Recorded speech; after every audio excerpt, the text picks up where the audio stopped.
Ayo, segera download Quran Tadabbur, tafsir dalam genggaman Anda.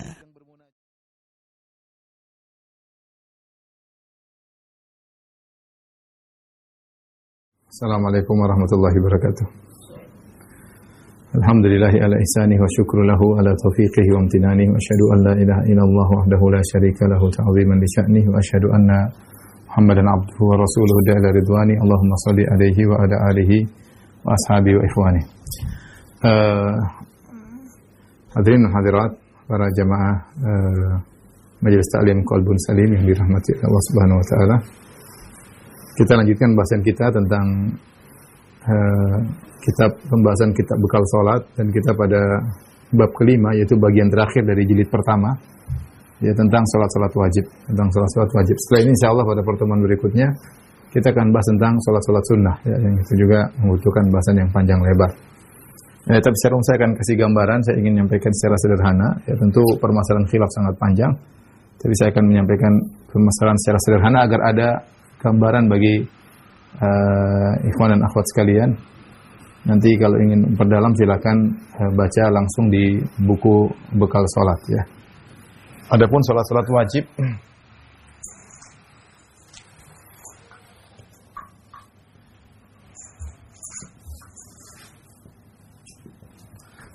mungkin kita bisa bagi menjadi dua, ya. Yang fardu ain, kemudian yang fardu kifayah.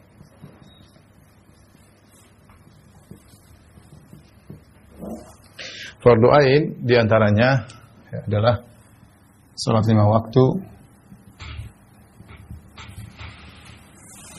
itu zuhur, asar, ya, subuh, zuhur,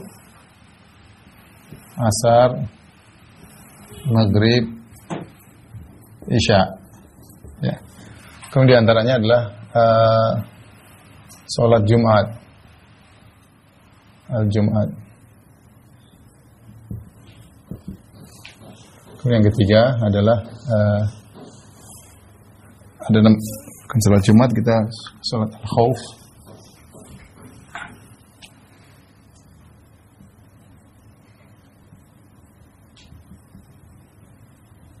kemudian salat al-Jum'ah.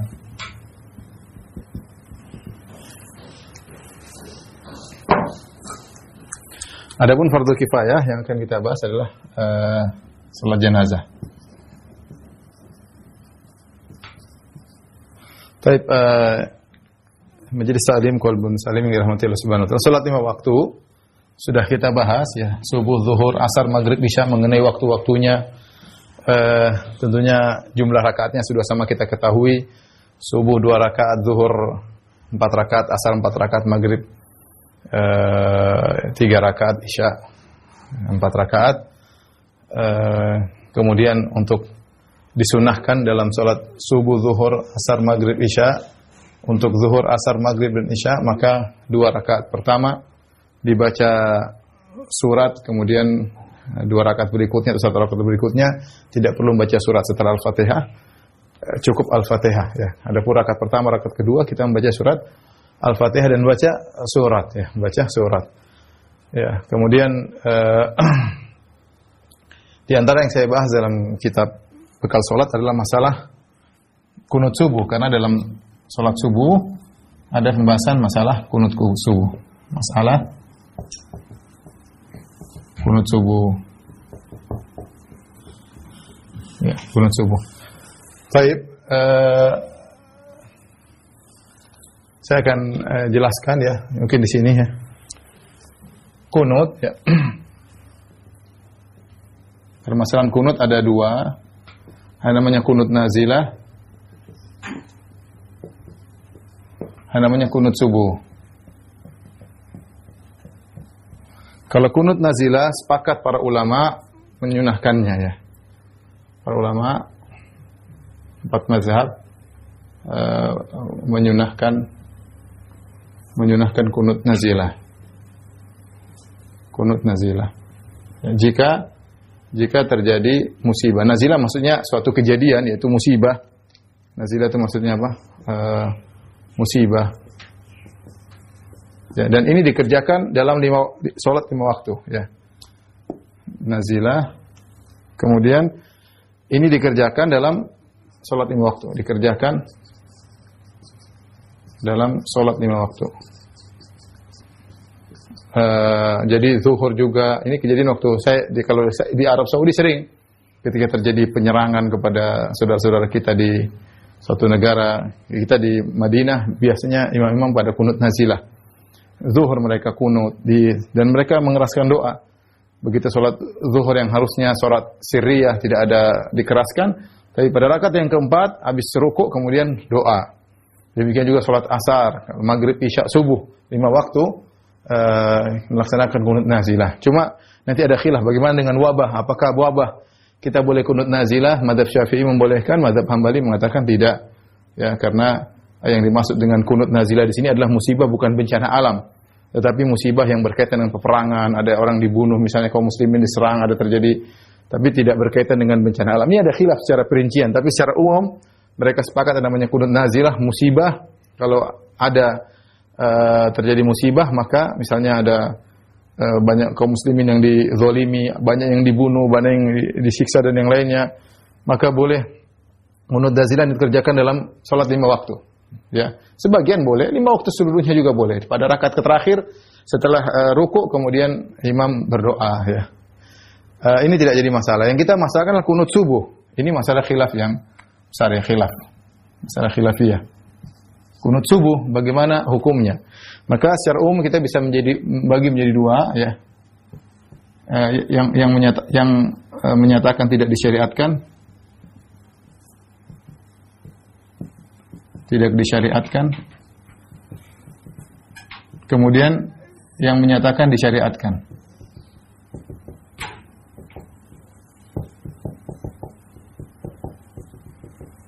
Adapun yang menyatakan tidak disyariatkan, ini juga ada terbagi menjadi 2, ya. Ada mazhab Hanafi sama mazhab Hambali. Mazhab Hanafi bahwasanya kunut subuh adalah bid'ah, ya. Kunut subuh bid'ah. Adalah bid'ah.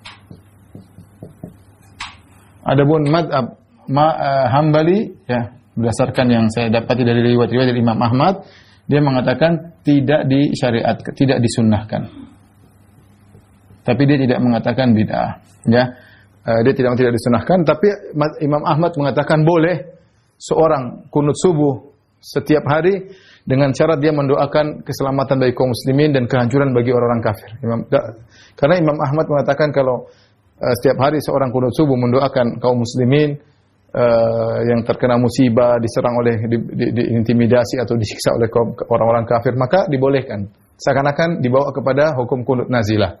Tapi secara hukum asal Imam Ahmad mengatakan kunut subuh tidak disyariatkan, ya. Tapi tidak dikatakan lafal bid'ah, berbeda dengan mazhab Hanafi. Mazhab Hanafi mengatakan bid'ah. Bahwasanya kunut subuh hukumnya adalah bid'ah. Adapun yang mengatakan disyariatkan, maka secara umum ada 2, ya. Ada disyariatkan terus-menerus,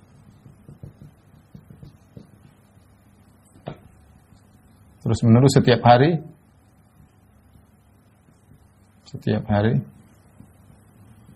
disyariatkan sesekali.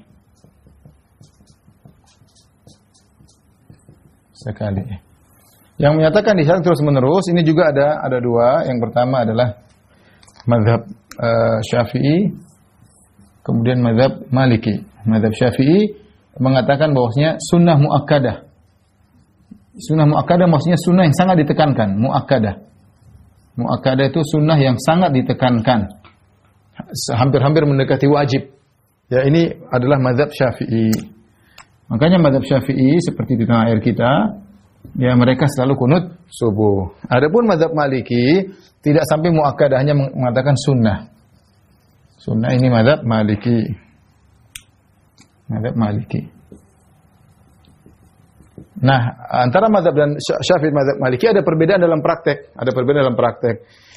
Di antaranya prakteknya berbeda. Kalau mazhab Syafi'i seperti yang kita tahu di tanah air kita, mudah gampangannya pada rakaat kedua salat subuh setelah rukuk sami Allah liman hamidah, kemudian mengangkat kedua tangan, berdoa dengan suara yang keras. Dengan berdoa dengan suara yang keras diaminkan oleh jamaah sebagaimana kita ketahui. Kalau mazhab Maliki berbeda. Mazhab Maliki kunut subuh itu rakaat kedua sama tapi sebelum ruku. Jadi misalnya habis baca surat misalnya waladhdallin amin qul huwallahu ahad Allahus samad lam yalid wa lam yulad wa lam yakul lahu kufuwan ahad. Sebelum ruku mereka kunut tapi dengan sir. Masing-masing berdoa sendiri-sendiri, mereka berdoa. Tidak dikeraskan dan tidak diaminkan, ya. Itu bedanya mazhab Malikiyah. Jadi tidak dikeraskan, disirkan dan sebelum ruku. Tapi intinya dua-duanya memandang bahwasanya kunut subuh adalah disyariatkan, ya. Adapun disyariatkan sesekali ini pendapat sebagian ulama seperti di antaranya adalah Tabari. Sebagian ulama di antaranya At-Tabari. Kemudian di antaranya Az-Zahabi. Jadi Ibnu Qayyim condong kepada Ibnu Qayyim, ya. Selain Maliki ini juga mazhab Zahiri. Mazhab Zahiri juga memandang hukumnya adalah sunnah Zahiriyah. Ini kira-kira berkaitan dengan masalah kunut sehingga kita ada gambaran bahwasanya kunut subuh itu masalah khilafiyah. Masalahnya kembali kepada hadis. Maksudnya la yazalu Rasulullah sallam yaknutu fil fajr hatta faraqad dunya atau hatta mata. Rasulullah sallam senantiasa salat kunut subuh, ya, kunut subuh sampai beliau meninggal dunia. Terus tidak pernah meninggalkan kunut subuh. Hadis itu, ini hadis utama. Ada hadis-hadis lain tapi saya hanya kasih isyarat bahwasanya yang mengatakan kunut subuh disyariatkan mereka berdalil dengan beberapa hadis. Ada hadis Anas dalam Sahih Bukhari tapi tidak sharih, tidak tegas, tapi hadis yang tegas adalah hadis yang tadi saya sebutkan, hadis Anas bin Malik radhiyallahu taala anhu, di mana Rasulullah sallallahu alaihi wasallam senantiasa salat subuh, ya, la yazal ma zala Rasulullah sallam yaqnutu fil fajri hatta faraqad dunya, hatta faraqad dunya. Rasulullah sallallahu senantiasa salat subuh sampai meninggal dunia. Nah, hadis ini diperselisihkan oleh para ulama tentang kesahihannya. Karena dalam sanadnya ada perawi bernama Isa bin Mahan, ya. Isa bin Mahan, ya. Dia perawi ini diperselisihkan, ada yang mengatakan dia thiqah, ada yang mengatakan dia saduq, ada yang mengatakan dia sayyul hifdzi, ada yang mengatakan dia thiqah, ada yang mengatakan saduq, ada yang mengatakan hafalannya buruk, ya. Yahimu katsiran, sering salah, sehingga para ulama berselisih tentang perawi ini. Bagaimana kredibilitasnya, apakah perawitannya bisa mencapai derajat hasan ataukah riwayatnya dhaif. Maka khilaf di kalangan para ulama, para ahli jarh wa ta'dil berselisih tentang kredibilitas status perawi ini, ya, Isa bin Mahan, ya. Abu Ja'far Ar-Razi, namanya Abu Ja'far Ar-Razi, Isa bin Mahan. Nah, dia ini berselisih oleh para ulama tentang kredibilitasnya. Dari perselisihan ini timbul apakah hadisnya sahih atau hasan ataukah dhaif. Dhaif, ya. Saya sebutkan dalam buku bekal salat tentang daftar perkataan para ahli jarh wa ta'dil, penilaian para ulama hadis tentang rawi ini. Intinya, sebagian ulama mendhaifkan hadis ini, sebagian ulama menghasankan hadis ini atau mensahihkan hadis ini. Ya, terlebih lagi seperti dan yang mensahihkan banyak, ya, seperti Ibnu Hajar Al-Asqalani dalam Natajil Afkar, kemudian Nawawi, ya.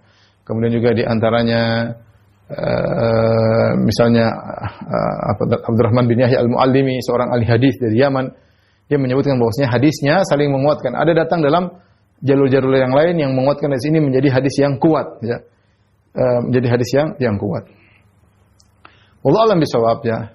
Kalau saya boleh katakan bahwasanya ini masalah khilafiyah, kita tidak perlu kencing-kencengan dalam masalah ini. Menurut saya kalau kencing-kencing dalam masalah ini adalah perbuatan yang konyol, ya. Seorang boleh menyampaikan hak seseorang. Saya boleh menyampaikan, menurut saya, misalnya saya bilang ini hukumnya bid'ah. Saya punya salaf. Kalau saya bilang bid'ah, saya punya salaf. Imam Abu Hanifah mengatakan bid'ah. Dan muridnya mengatakan bid'ah. Tapi kalau ada yang mengatakan sunnah, ada juga salafnya, ada Imam Syafi'i, ada Imam Malik, dan mereka bukan orang-orang yang tidak tahu hadis. Mereka pakar hadis seluruhnya. Ya. Dan juga ada At-Tabari, Zahabi, ya, disyariatkan sesekali Ibnu Qayyim, ya. Kalau saya lebih cenderung pada pendapat ini, ya. Pendapat yang terakhir, yaitu sesekali disyariatkan tidak jadi masalah, sesekali, bukan suatu yang sunnah muakkadah tiap hari. Karena seandainya kalau itu sunnah muakkadah tiap hari, Rasulullah SAW selalu melakukan kunut subuh setiap hari, tentunya akan suatu riwayat yang mutawatir. Para sahabat akan menukil dengan banyak dan tidak perlu ada khilaf karena tiap hari Nabi lakukan. Ya, tentu yang meriwayatkan akan banyak, tetapi karena ketika ada khilaf, ada yang mengatakan sunnah, ada yang mengatakan tidak, ada sebagian hadis akan mendukung, ada sebagian hadis akan menolak. Ya, maka kita mengambil jalan tengah, dan ini pendapat sebagian ulama bahwasanya kunut subuh sesekali tidak jadi masalah. Ya. Tapi intinya yang saya ingatkan, tidak perlu kita berdebat dalam masalah ini. Tapi permasalahan berikutnya, ini masalah kunut ya. Kunut. Baik. Permasalahan berikutnya, jika tidak memandang kunut adalah wajib, jika memandang kunut subuh tidak wajib, dan ini sebagaimana banyak kawan-kawan kita ya dari kawan-kawan sunnah, rata-rata ahlu sunnah, rata-rata mereka berpendapat dengan mazhab Hanafi yang mengatakan bid'ah ya kita. Ya, saya ingin menyampaikan tadi juga, kalau ada yang mengatakan bid'ah tidak jadi masalah, ini masalah khilafiyah. Karena ada sebagian orang yang mengatakan kamu jangan membid'ah-bid'ahkan, kamu jangan ngawur. Kita bilang tidak, yang mengatakan bid'ah juga mereka punya dalil. Bahkan mereka punya salaf juga, yaitu mazhab Hanafi. Tetapi yang paling penting adalah kita berlapang dada. Karena ini masalah khilafiyah. Nah, bagi yang mengatakan kunut subuh tidak wajib atau mengatakan kunut subuh bid'ah, dia berpendapat dengan mazhab Hanafi. Lantas bagaimana jika bermakmum kepada imam yang kunut?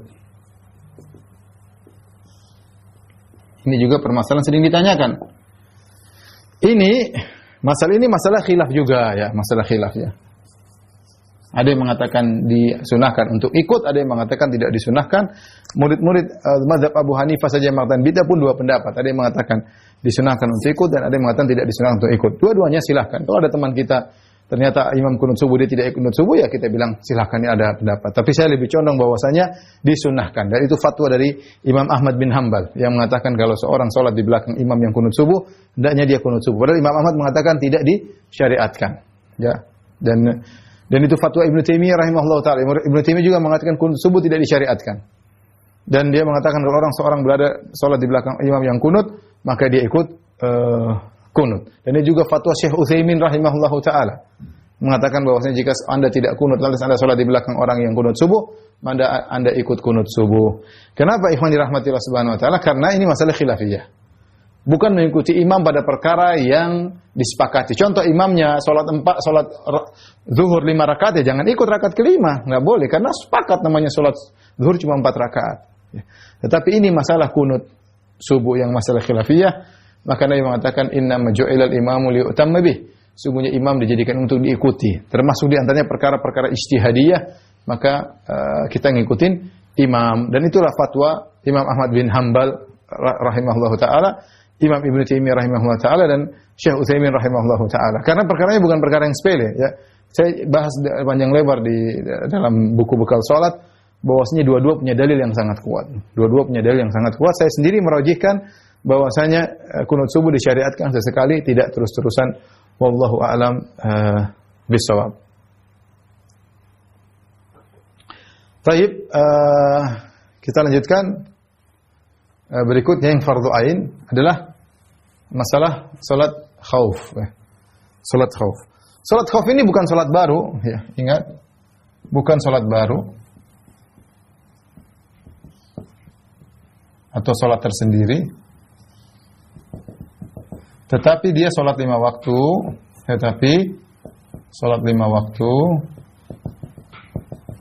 yang dikerjakan dengan cara khusus.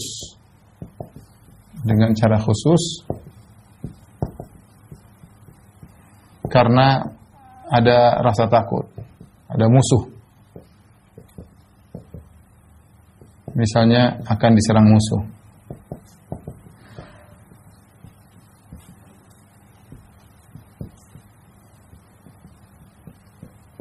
Jadi saya ingatkan salat khauf ini bukan salat bukan salat baru atau bukan salat tersendiri, tapi dia salat 5 waktu yang dikerjakan dengan cara khusus karena ada rasa takut misalnya akan diserang oleh musuh. Dan riwayatkan kalau tidak salah saya tulis dalam atau di dalam buku bekal salat ada sekitar 8 tata cara salat. Nanti sebutkan ada berapa?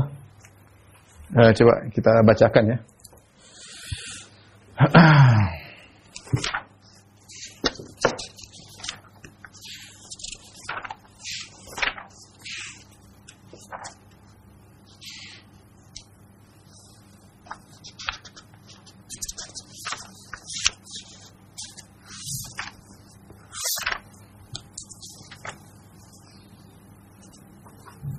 Baik, ada beberapa cara di sini ya.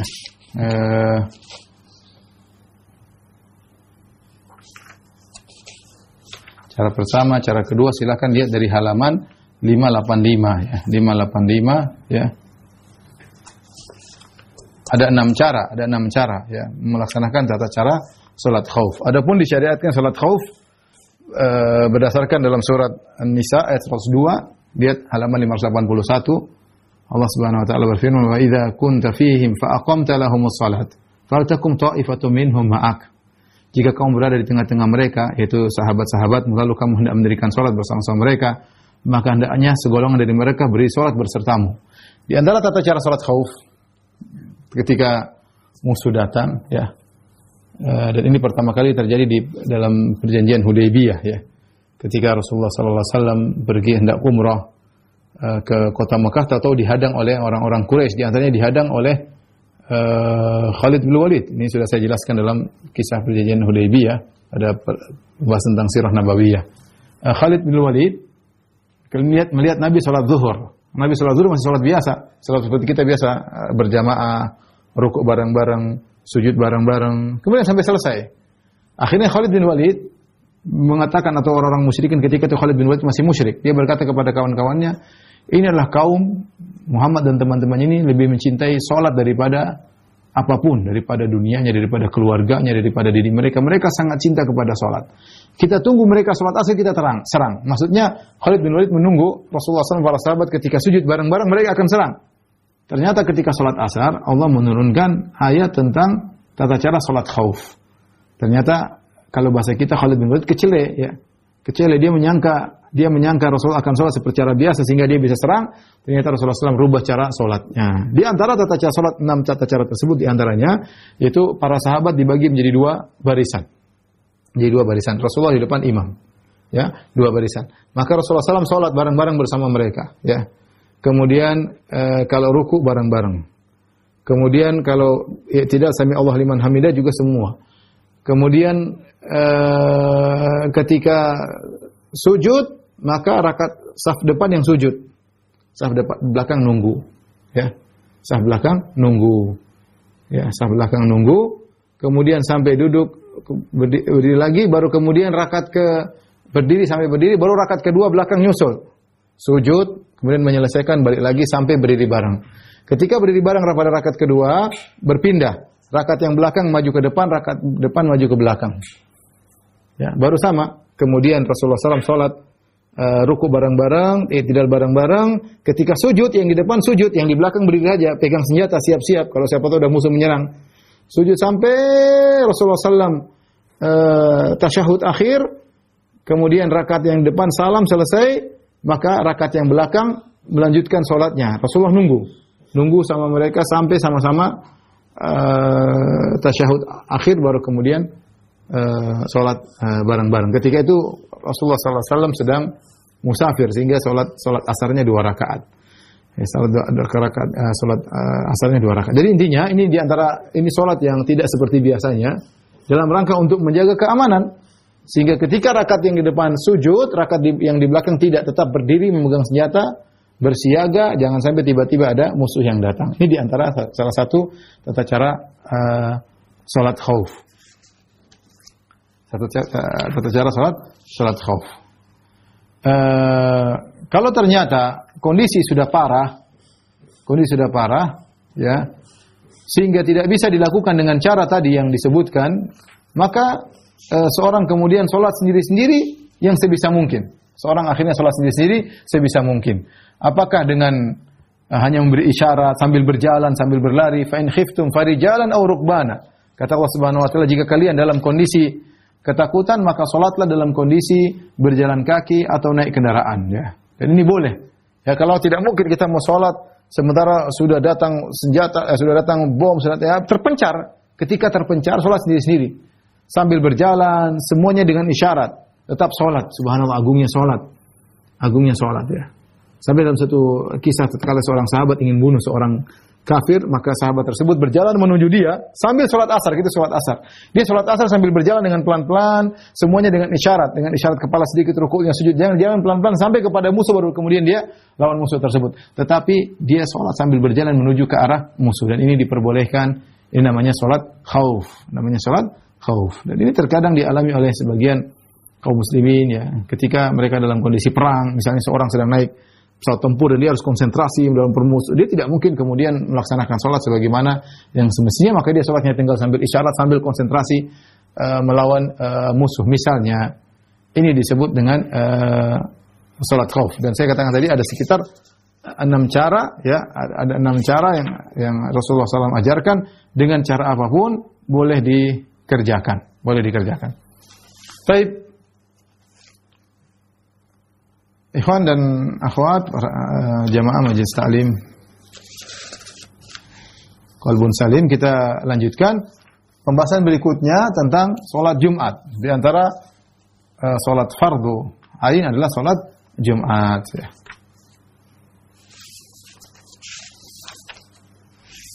Silakan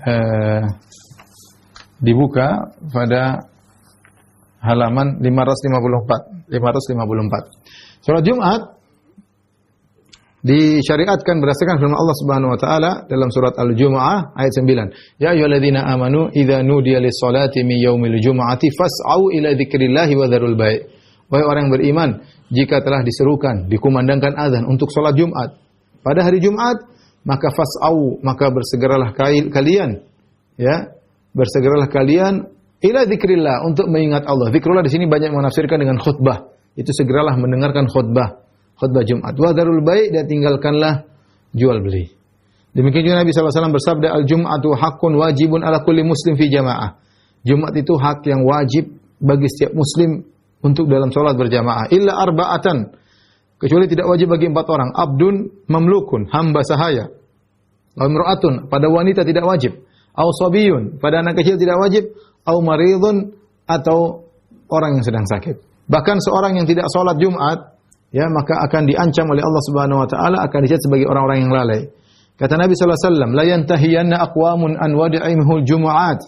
Hendaknya kaum-kaum tersebut berhenti dari sikap mereka meninggalkan salat Jumat. Aw la yahtimannallahu ala qulubihim, atau Allah akan menstempel, ya, menutup hati mereka, tsumma la yakununna minal ghafilin, kemudian mereka benar-benar akan termasuk dari orang-orang yang lalai. Dalam hadis yang lain, man taraka thalatha juma'in tahawunan, barang siapa yang meninggalkan salat Jumat karena malas, bukan karena uzur, tahawunan biha, menggampangkan salat Jumat, taba Allahu ala qalbihi, maka Allah akan menutup hatinya. Itu seakan-akan Allah berikan sifat kemunafikan dalam hatinya. Jadi kita tahu salat Jumat adalah hari raya, hari Jumat adalah hari raya pekanan bagi kaum muslimin. Disyariatkan salat Jumat, kita bisa berkumpul. Dan subhanallah, kalau saya pernah di Arab Saudi, saya pernah pergi ke daerah-daerah kampung. Waktu itu saya pergi ke kampung namanya Kampung Yutama, sekitar 80 km dari kota Madinah. Ya, masih tidak seperti kota Madinah yang ramai, kemudian dengan hotel-hotelnya, dengan visitor-visitornya, yang para penziarah yang datang kepada Masjid Nabawi, orang-orang jamaah umrah, jamaah haji, bangun-bangun mewah. Tapi kalau kita pergi ke arah Mekah, ada satu namanya daerah Yutama, 80 km. Saya pernah ke sana.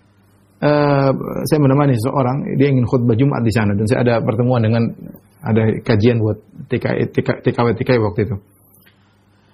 Saya ikut sholat Jumat di situ. Di situ masih kampung, semi badui. Subhanallah, benar-benar ya, hari Jumat itu benar-benar seperti Lebaran ya. Orang-orang ramai datang dari tempat jauh, kumpul di situ. Karena masjidnya juga cuma satu, karena yang khutbah tidak banyak mereka. Karena yang lain mungkin agak lebih jauh lagi tempat tinggalnya, badui pada datang kumpul, kemudian sholat Jumat ramai banget.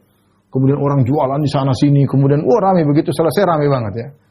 Sampai ketika yang di antara hal yang saya menakjub ketika itu kalau khatibnya berkhutbah, yang di bawah komentar, subhanallah, masya Allah. Jadi banyak yang komentar-komentar, padahal mungkin mereka nggak ngerti, seharusnya tidak perlu ya.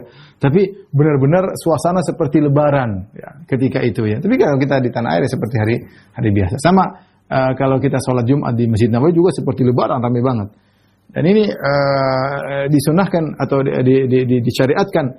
disyariatkan sholat Jumat per pekan seperti hari lebaran pekanan. Kita kumpul, bertemu dengan kaum muslimin, saling menyapa di antara kaum muslimin, saling mencintai di antara kaum muslimin.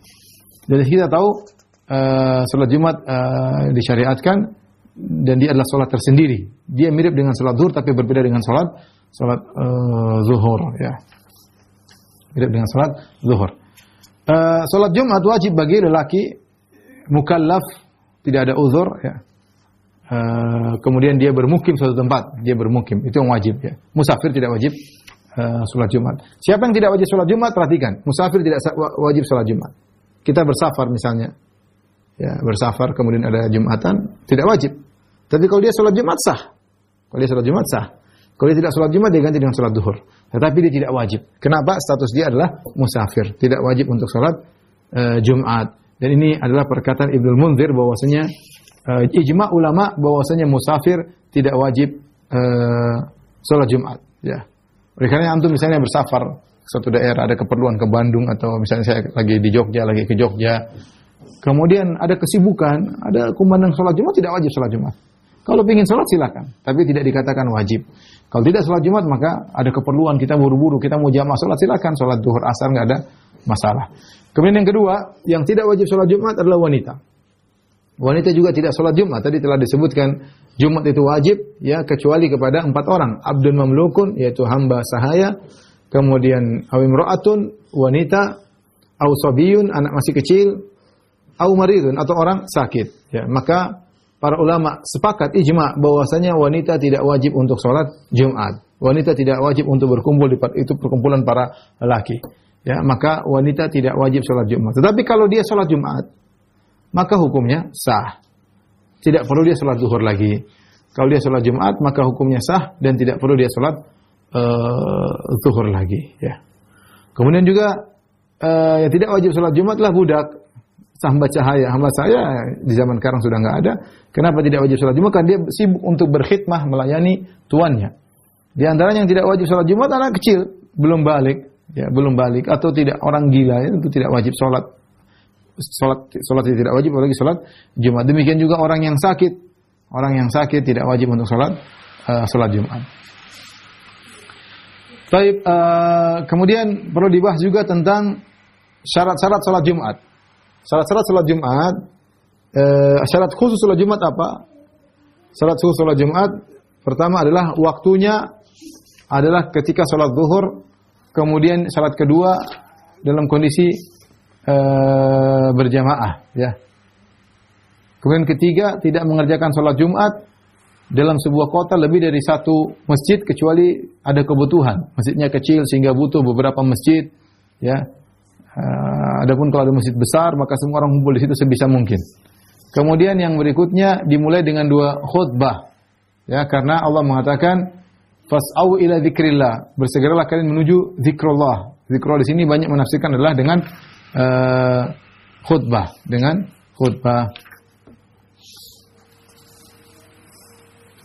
Saya bisa sebutkan syarat khusus salat Jumat.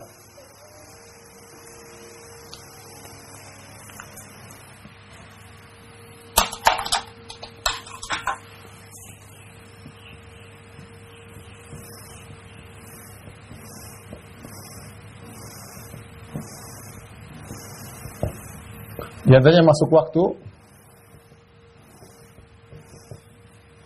berjamaah, kemudian di antaranya khutbah.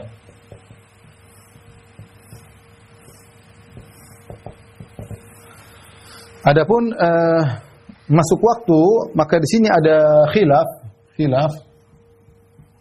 2 pendapat di kalangan ulama. Ada yang mengatakan boleh sejak waktu duha.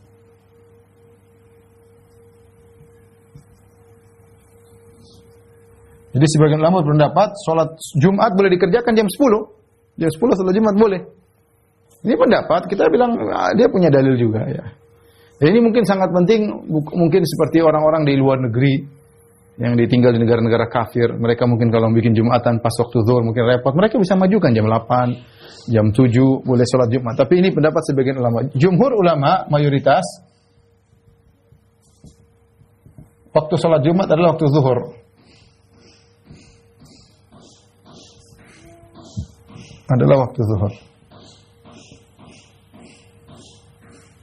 Jadi tidak boleh mengerjakan sholat Jumat sebelum waktu zuhur, ya. Tidak boleh. Kemudian juga khilaf tentang jamaah. Berjamaah di sini berapa jumlahnya? Ada berapa minimal jumlah jamaah? Berapa jumlah minimal? Ada beberapa pendapat di kalangan para ulama. Ada yang mengatakan minimal 40. Minimal 40 orang. Dan ini pendapat Syafi'iyah ya. Mazhab Syafi'i. Ada yang mengatakan minimal 12 orang. Ada yang mengatakan minimal 3 orang.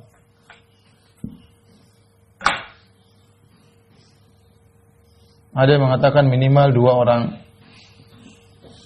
Ini semua ada pendapat. Wallahu a'lam bishawab. Saya lebih condong pada pendapat 3 orang. Ya, ada yang mengatakan 4 orang. Saya lupa. Ada juga yang mengatakan 4 orang. 4 orang. Ya. Masing-masing punya dalil ya. Adapun dalil yang mengatakan minimal 40 orang, mereka berdalil karena ketika As'ad bin Zurarah melaksanakan, dia cerita bagaimana sholat Jumat di Madinah. Waktu itu ditanya, berapa kalian kumpul orang? 40 orang. Kami sholat Jumat di Madinah di awal-awal sholat Jumat di kota Madinah, kami cuma 40 orang. Sehingga dipahami mereka 40 berarti itu batas minimal ya. Bahwasanya sholat Jumat harus 40 orang. Tapi dibantah oleh para ulama. Itu kebetulan saja. Tidak ada As'ad bin Zurarah mengatakan bahwasanya tidak boleh kurang dari 40. Dia cuma ditanya, kami dulu sholat Jumat dan jumlah kami ketika 40 orang. Bukan berarti itu kebetulan 40 orang, bukan berarti dia jumlah minimal. Kemudian dia mengatakan 12 orang, ya. Wa idza ra'au tijaratan aw lahwan faddu ilaiha wa tarakuka qa'ima. Berdasarkan firman Allah, ketika orang-orang sedang sholat Jumat, tiba-tiba mereka mendengar ada pedagang yang datang, mereka meninggalkan Nabi ketika Nabi sedang berkhutbah Jumat. Tinggal 12 orang yang masih menetap bersama Nabi.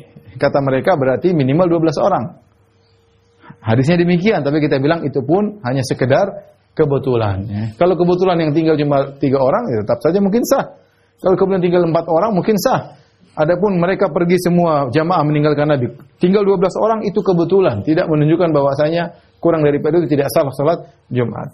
Yang mengatakan 4 orang, mereka berdalil, Allah berfirman dalam surat Al-Jumu'ah, fa idza nudiya lis-salati min yaumil jum'ati idza nudiya lis-salati min yaumil jum'ati fas'au ila dzikrillah.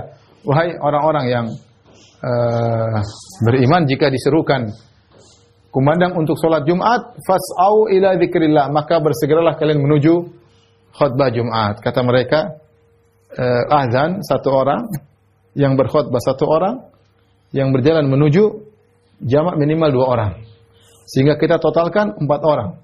Untuk mewujudkan ayat ini, ya ayyuhalladzina amanu idza nudi lis-salati min yaumil jum'ati fas'au ila dzikrillah, orang beriman, jika diserukan dikumandangkan azan Jumat, maka berjalanlah kalian menuju salat Jumat, maka harus minimal ada 4 orang. Pertama, muadzin. Muadzin ini 1. Kedua, imam sekaligus khatib. Yang ke-3 dan 4 Allah mengatakan fas'au dengan konteks kalimat plural. Bersegeralah kalian. Kalian ini minimal 2 orang. Berarti total 4 orang. Muadzin, khatib sama 2 jamaah. Pendapat yang mengatakan cuma 2 orang, kata mereka aqallul jamaah 2 orang.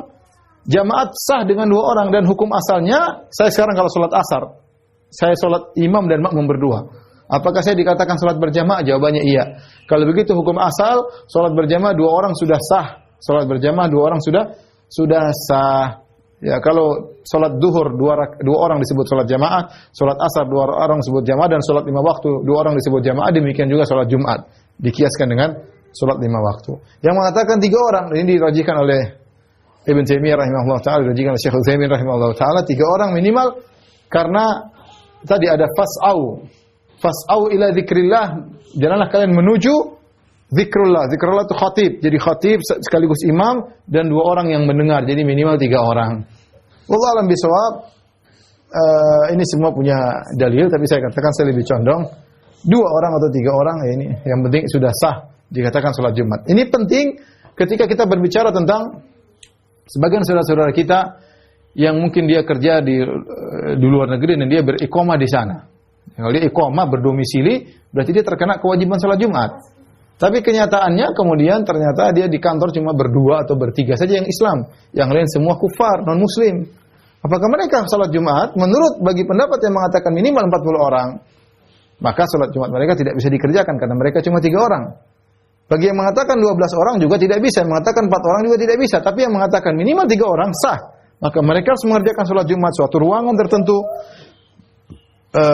Tidak disyaratkan harus masjid, maka dia bisa. Yang penting ada khutbah, yang kemudian ada imam, ada sholat selesai. Ya. Ini mengenai sholat Jumat. Kemudian berkaitan dengan khutbah Jumat, maka khutbah Jumat ini juga ada khilaf sebagian ulama Syafi'iyah, misalnya mensyaratkan harus ada salawat kepada Nabi, harus ada alhamdulillah, harus ada wasiat bertakwa kepada Allah, beberapa syarat. Namun pendapat yang rajih bahwasanya yang penting bisa dikatakan khutbah secara urf, ya, maka itu sudah sah dikatakan khutbah. Tidak harus ada begini. Namanya orang kasih khutbah memuji Allah Subhanahu wa taala, bersalawat kepada Nabi sudah cukup. Maka ini disyaratkan salat Jumat tanpa khutbah maka bukan dikatakan salat Jumat. Salat Jumat tanpa khutbah tidak dikatakan salat Jumat. Bahkan sebagian ulama mengatakan salat Jumat pengganti salat duhur. Nah, 2 rakaatnya digantikan dengan khutbah. 2 rakaatnya digantikan dengan salat Jumat. Jadi khutbah Jumat ini adalah syarat salat Jumat. Kalau tidak ada khutbah Jumat maka salat Jumat tidak sah. Baik. Beberapa permasalahan berkaitan dengan masalah khutbah Jumat. Misalnya kalau ada seseorang yang terlambat, dia datang di sholat Jumat, ternyata dia tidak mendapatkan rakaat kedua. Dia masuk rakaat kedua, imam sudah sami Allahu liman hamidah, sudah. Beda kalau dia masuk rakaat kedua masbuk, masih dapat ruku. Kalau dia masih dapat ruku, maka dia masih dapat sholat Jumat. Dapat 1 rakaat, sehingga kalau imam salam dia tinggal tambah 1 rakaat, selesai. Tetapi kalau dia mendapati imam, ternyata imam sudah sami Allah liman hamidah, pada rakaat kedua berarti dia tidak dapat rakaat. Apa yang dilakukan? Kalau imam salam, Assalamualaikum warahmatullahi, maka dia salat zuhur, dia bangkit dan dia kerjakan 4 rakaat. Dan tidak bisa qadha karena Jumat sudah selesai. Jumat sudah selesai. Ini di antara yang mungkin diperhatikan. Kemudian di antara sunnah-sunnah salat Jumat,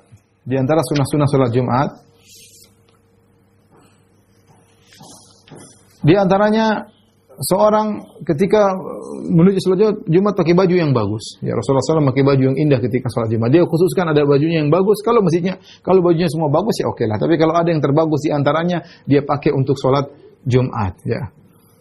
Kemudian kalau khatib ketika khutbah Jumat maka disunahkan dia memendekkan khutbah. Di antara fikih seorang adalah memendekkan khutbah, memperpanjang salat. Sunnahnya demikian. Sekarang banyak terbalik, khutbahnya panjang, orang pada menyelisih sunnah. Khutbahnya panjang, salatnya pendek. Akhirnya khutbahnya panjang, orang pada ngantuk mendengar, apalagi belum tidur siang, apalagi ditunggu jam 1 harus sudah masuk kantor, sehingga orang mendengarkan dengan gelisah, tidak konsen. Ya, seharusnya kebalik. Sunnahnya adalah khutbah pendek, intinya apa, poinnya apa, sampaikan, kemudian salatnya diperpanjang. Adapun yang bisa dibaca ketika seorang jadi imam salat Jumat, disunahkan ada 3 model bacaan. Pertama, rakaat pertama surat Sabbihisma rabbikal a'la, rakaat kedua surat Hal ataka hadisul ghasyiyah, itu surat Al-A'la sama surat Al-Ghasyiyah, rakaat pertama, rakaat kedua. Ini model pertama. Model kedua adalah rakaat pertama surat Al-Jumu'ah, rakaat kedua surat Al-Ghasyiyah. Salat pertama Al-Jum'ah, rakaat kedua Al-Ghasyiyah. Model ketiga yang juga disunahkan, pertama baca surat Al-Jum'ah, yang kedua surat Al-Munafiqun. Rakaat kedua baca surat Al-Munafiqun. Kemudian di antara sunnah Jumat adalah berangkat di pagi hari, ya, di pagi hari. Dan ini sunnah yang ditinggalkan oleh banyak kaum muslimin, ya, karena kesibukan kita. Ya, padahal para salaf dahulu mereka mungkin jam-jam 7 mereka sudah ke masjid, jam-jam 8 mereka sudah ke masjid. Dan itu masih berlanjut sekarang kalau kita pergi ke Masjid Nabawi, orang-orang masih ada yang berangkat Jumatan masih pagi-pagi. Jam 8, setengah 8 sudah pada ke masjid, kemudian berzikir, berdoa, sholat sampai Jumat. Luar biasa ya. Ada. Tapi kalau kita di tanah air jarang, sudah langka. Tapi itu sunnah yang ditinggalkan. Ya. Apalagi di antara sunnah, seorang sebelum pergi ke masjid di pagi hari dia menggauli istrinya. Dia menggauli istrinya karena pahala yang besar. Seorang yang menggauli istrinya, kemudian dia mandi, kemudian dia berangkat segera pagi-pagi untuk melaksanakan sholat Jumat. Ya. Tadi diantaranya seorang pakai wangian, disunahkan pakai wangian, datang hadis yang sahih, kemudian bersiwak, kemudian pakai pakaian bagus, tidak melangkahi bahu orang ketika sholat Jumat. Kita kalau sholat Jumat, ternyata di depan kita kosong, kalau kita mulai jangan kita langkah, kita bilang permisi, ya. Kalau memang ada tempat yang kosong, tapi adapun kita loncat-loncat bahu maka dilarang oleh Nabi SAW. Kalau sudah penuh jangan kita paksakan, kita masuk di areal yang terakhir kita dapatkan, ya. Kemudian dilarang ketika salat Jumat kemudian seorang bermain-main megang-megang kerikil atau menegur temannya, diam kamu. Ini juga dilarang. Ini juga dilarang. Ya. Baik, permasalahan berkaitan dengan salat Jumat ya adalah apakah salat Jumat bisa diqadha dengan salat Asar? Ini permasalahan yang khilafnya kuat. Sebagian ulama mengatakan tidak boleh karena yang boleh diqadha adalah zuhur dengan Asar. Dan Jumat lain dengan zuhur. Mereka sebutkan perbedaan antara Jumat dengan zuhur, perbedaannya banyak. Di antara zuhur 4 rakaat, Jumat 2 rakaat. Di antaranya zuhur salatnya dengan sir, tidak ada suara, Jumat dengan bersuara. Di antaranya salat zuhur tidak pakai khutbah, Jumat pakai khutbah. Dan banyak perbedaan antara Jumat dengan zuhur. Sehingga ketika Jumat berbeda dengan zuhur, maka Jumat tidak bisa dikiaskan dengan salat zuhur. Oleh karenanya, kalau seorang di hari Jumat, dia tidak boleh menjamak takdim antara salat Jumat dengan salat Asar. Ini pendapat. Ya. Adapun sebagian ulama seperti sebagian mazhab Syafi'iyah mengatakan tidak mengapa kita menjamak Jumat dengan Asar. Ya. Dan saya lebih condong pada pendapat ini. Kenapa? Karena asalnya adalah Rasulullah memberikan rukhsah, keringanan, ya, untuk menggabungkan dua waktu salat satu dengan yang lainnya. Dan Jumat dikiaskan dengan salat zuhur. Jumat dikiaskan dengan salat zuhur. Sebagai buktinya, kalau seorang terlambat salat Jumat, maka dia salat zuhur. Ya. Ketika orang tidak salat Jumat, dia gantikan dengan salat zuhur, berarti kekuatan kesamaan antara Jumat dengan zuhur ada persamaannya, terutama dari sisi dalam mengambil keringanan, sama-sama untuk dijamak. Dan saya lebih condong pendapat ini, ada pembahasan saya jelaskan panjang lebar dalam buku bekal salat, tapi saya berpendapat jika seorang salat Jumat kemudian dia ingin safar atau dia ada keperluan, dia ingin safar, maka dia boleh jamak dengan salat Asar. Atau misalnya ada seorang dia bersafar, kemudian dia salat Jumat bersama jamaah, kemudian dia ingin jamak dengan salat Asar. Boleh karena dia musafir. Jadi dia salat Jumat 2 rakaat, kemudian dia salat Asar 2 rakaat. Ya, boleh, dibolehkan karena dia musafir, dia berhak untuk menjamak. Di antaranya dia boleh menjamak salat zuhur dengan asar, di antaranya dia boleh menjamak salat Jumat dengan asar dengan mengkiaskan salat Jumat dengan salat zuhur. Wallahu a'lam bishawab. Ini masalah khilafiyah, kita berlapang dada mana pendapat yang lebih kuat. Terakhir masih ada beberapa waktu, kita selesaikan agar 2 pekan lagi kita bahas tentang salat-salat sunnah. Di antara yang perlu kita bahas adalah salat jenazah. Salat jenazah, ya, ini adalah salat berbeda. Ya. Dia fardu kifayah. Kenapa fardu kifayah? Kalau sudah sebagian orang melaksanakannya, maka tidak perlu melaksanakan lagi. Rasulullah SAW ketika ada seorang punya hutang, Rasulullah SAW mengatakan, "Sallu ala sahibikum." Salatin dia. Rasulullah tidak mau salat. Kenapa? Dia punya hutang. Kemudian sahabat mengatakan, "Ya Rasulullah, saya tanggung hutangnya." Maka Rasulullah SAW salatkan.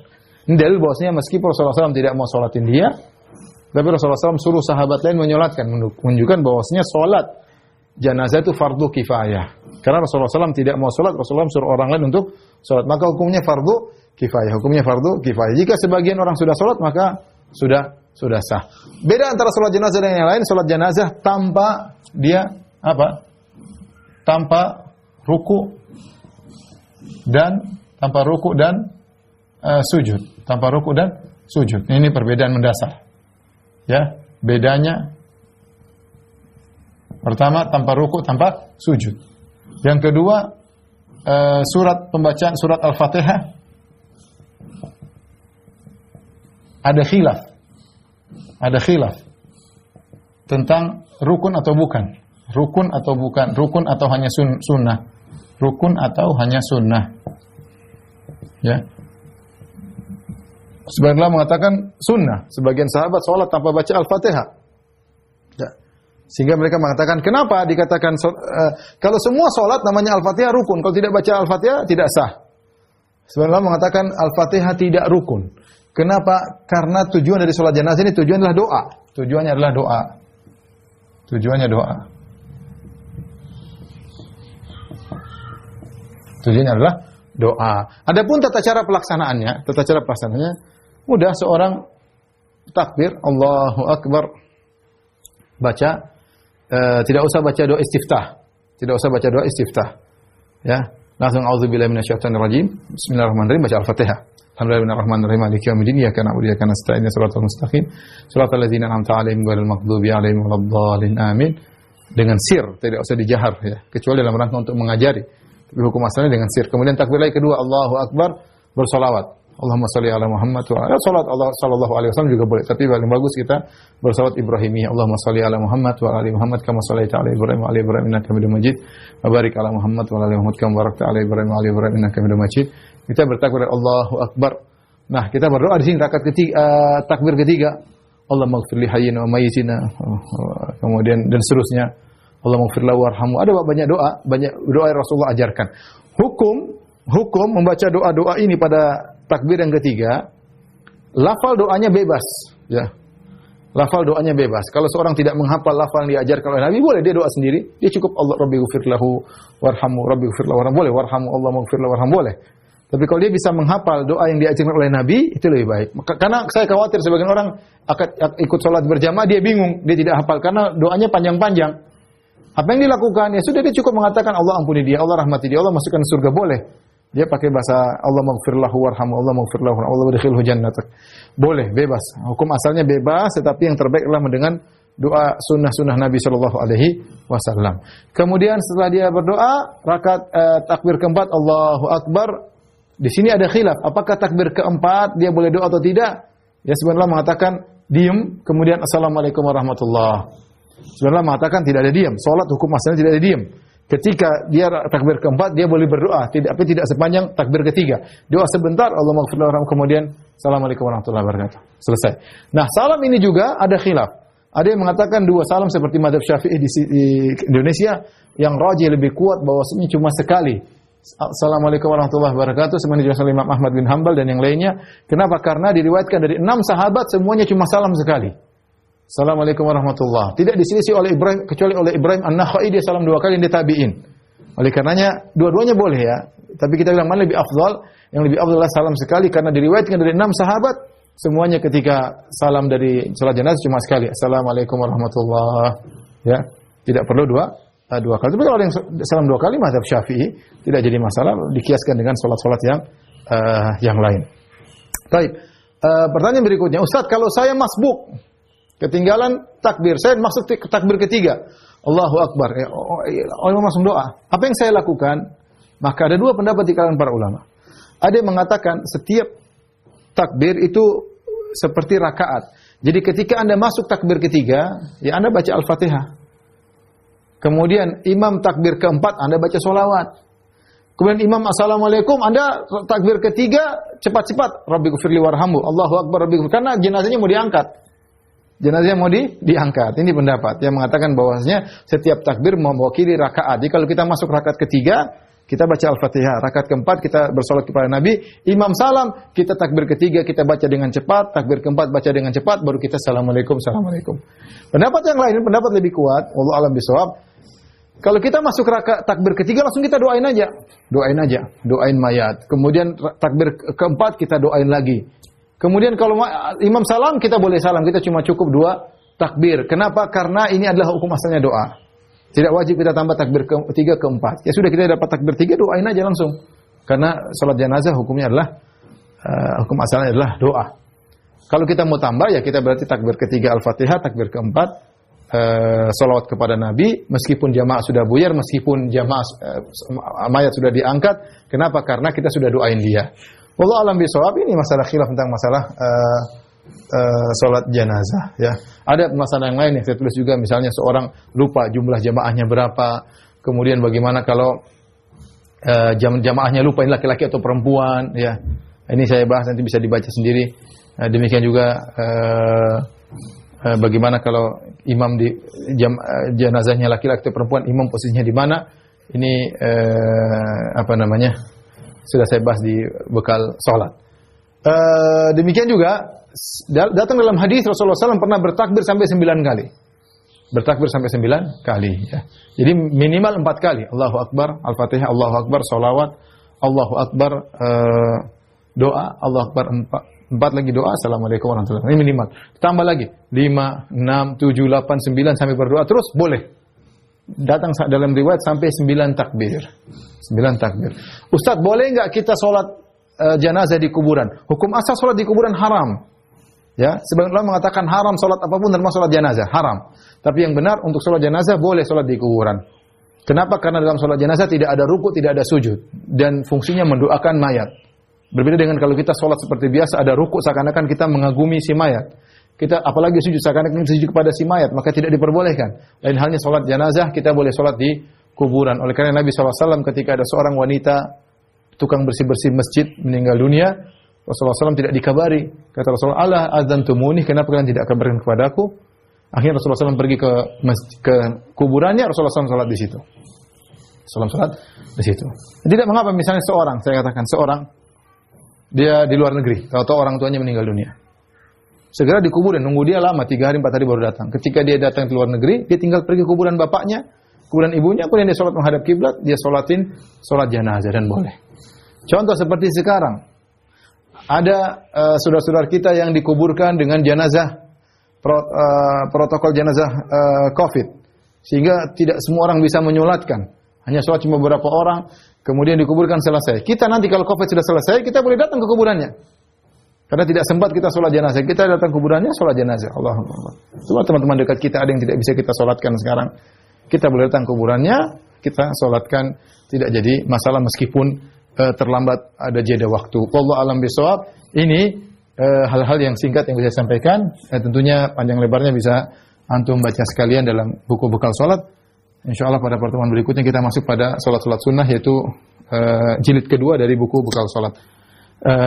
Demikian kepada jamaat Majelis Ta'lim Qalbun Salim. Insyaallah kita bertemu 2 pekan lagi dengan izin Allah Subhanahu wa taala. Kurang lebih saya mohon maaf. Wabillahi taufiq wal hidayah. Assalamualaikum warahmatullahi wabarakatuh.